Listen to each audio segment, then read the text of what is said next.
I have not watched the second half of the second season of Jujutsu Kaisen. I recently talked about Toji vs Yuji. That was really fun. But now we have 3 entirely separate situations. The Mei fight, the Dagon fight, and the Sukuna appearance. A very brief, quick recap or rundown. Mei's fighting a big old curse. Dagon's fighting like 4 people, and then Toji appears. And then right at the end of episode 15, I believe, because this encompasses 2 episodes, you have the appearance of Sukuna, which is about to kickstart the Jogo fight. There is a ton of great moments here, a ton of entertainment, a ton of beauty, and I have my thoughts, so let's talk about it.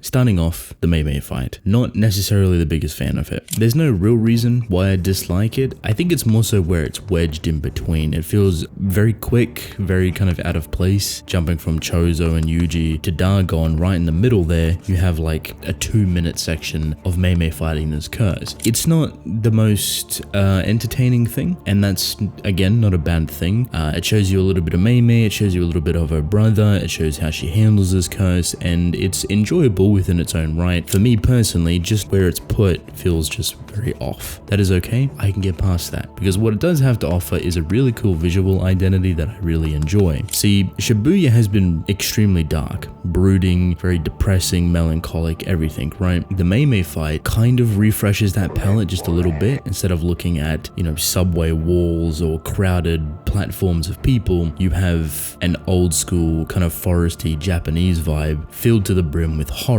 The way this curse fights, however, is kind of indicative to that. They hide in the forest, you don't know where they are, they're completely invisible, and they use this coffin that kind of just completely appears that's targeted by cursed energy. So Mei has to figure that out pretty quickly, which she does, and you get some pretty beautiful moments because of it. Nothing all too standouty, but enough to keep you entertained. There is some moments where the model seems to switch to CGI, which I'm perfectly fine with. It just makes me wish that the animators and the talent, the hardworking people, had more time to obviously complete what they wanted to complete. In saying that, this could have also been a personal choice because it is a smaller fight and stuff that you can kind of just push to the side a little bit and reallocate more attention to the upcoming big stuff, which would probably most likely be the case. But then again, there was some segments in that Mei fight that were very beautifully handled, just visually, in the art direction, the angles, the color palette. There's like this red sequence that I found very pretty. So I think it's pretty straightforward, a nice little appetizer before you get onto the main course, because that main course is incredibly hefty. There is a ton going into it. Dagon, Nanami, Naobito, Maki, Megumi, and the man himself, Toji. So let's talk about that.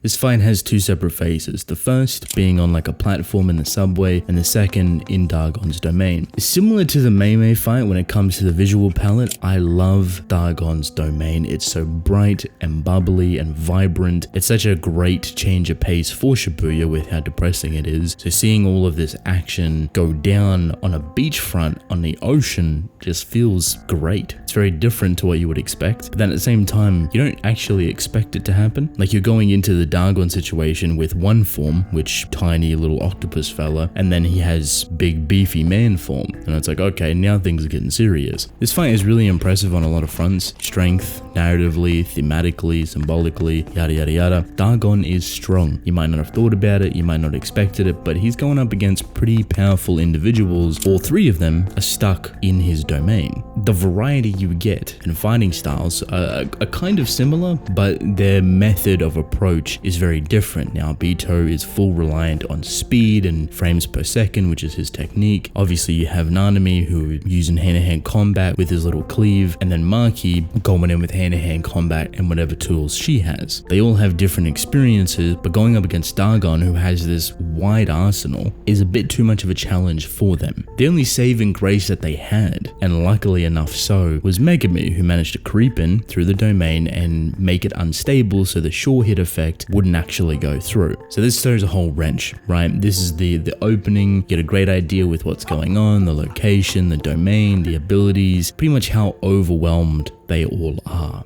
Before they could really escape, which they were going to use Megami for, Toji appears, and this is where the real fight happens. The real animation, the bread and butter, the meat of the potatoes, everything starts here, because Toji appears within this domain, his glorious self, and the aura that he carries, the attitude, the energy, everything about Toji right here, right now, looking for the strongest, trying to fight and obliterate the strongest, is one of the scariest moments, but also one of the most entertaining, action-packed you can imagine. This turns into a Toji versus Dagon fight. It kind of shows you how far beyond even Toji in this form truly is. Like, he does not really compete with anyone else. He doesn't really have any difficulties. This whole time, he's kind of having fun. He's enjoying himself. I love the energy that the animators and the team bring across to capture the type of personality that he has. He's smiling, he's laughing, he's just grinning ear to ear, just indulging within this moment, this fight, this action that he absolutely loves. And Dagon is throwing everything. Every sea creature, every type of ability with water, anything to do with the domain. He tries to do hand-to-hand combat. Nothing is clearly working, and Toji is finessing it all.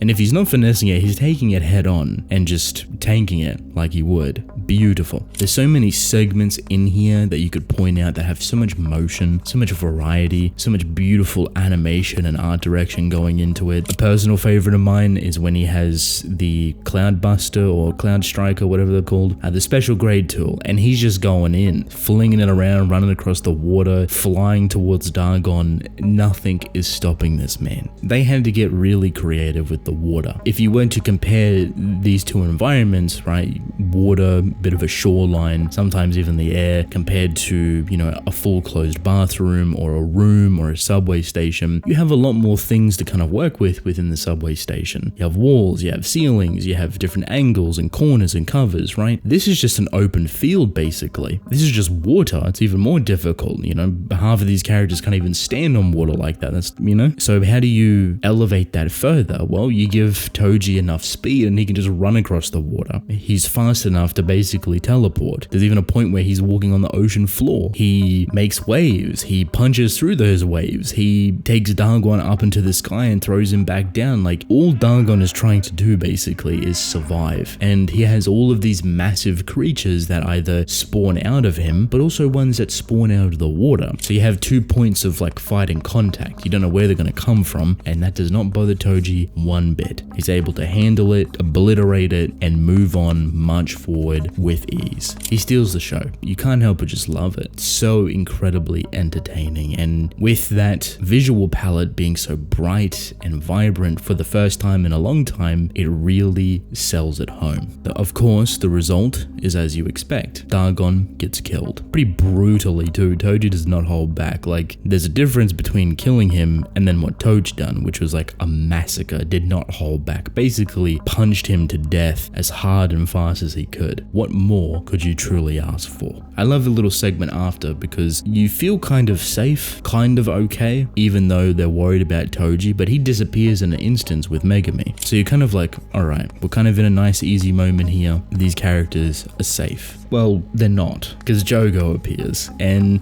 Jogo, to the audience, to us as viewers, is basically a punch in the gut. You watch 3 characters get burnt by Jogo, and when I say that they don't put a focus on barely any of these characters, it's an understatement. Nanami burnt, Maki burnt, Naobito burnt, and almost burnt twice for whatever reason, because why not? Jogo can do it. There's no emphasis, there's no lingering feelings, there's no close-up or emotional tether that's going to have you crying, witnessing this thing unfold in front of your eyes in slow motion. No. It's a crazy way to handle something so serious, but it works extremely well. But of course, we can't forget the King of Curses himself. So, let's talk about it.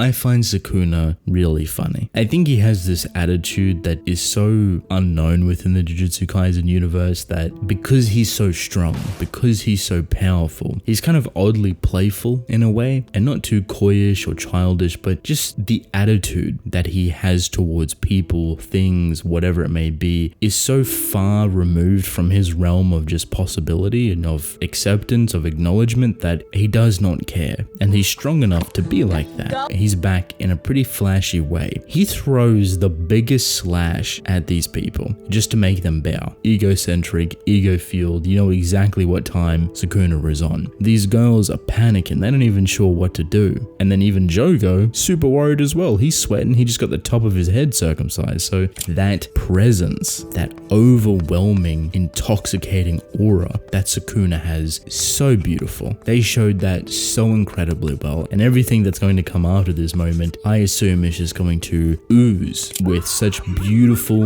Sukuna stylistic fighting, and that ability to just capture the moment, capture the scene, be so incredibly aggressive that it dominates everything in front of it. As small as this Sukuna moment was, I really enjoyed it. I think it's a great way to demand attention towards his character. Look at him, he's here, he's ready to fight, he's about to go toe to toe with Jogo. You're locked in, you're glued, you can't go anywhere. Your eyes are on this moment, this fight, and everything that's going to come from it. Hi, hello, welcome to the end of the video. If you made it this far, thank you. I appreciate you. Maybe leave a like and subscribe. That'd be very nice. That'd be cool. Also, watch one of these videos right here. It helps YouTube recommend my videos more. It's like consecutive watch time. Shows YouTube that people are still interested or something. I don't know. However, that is all I got. I'd love to hear your thoughts on the fight, and I'll see you all later.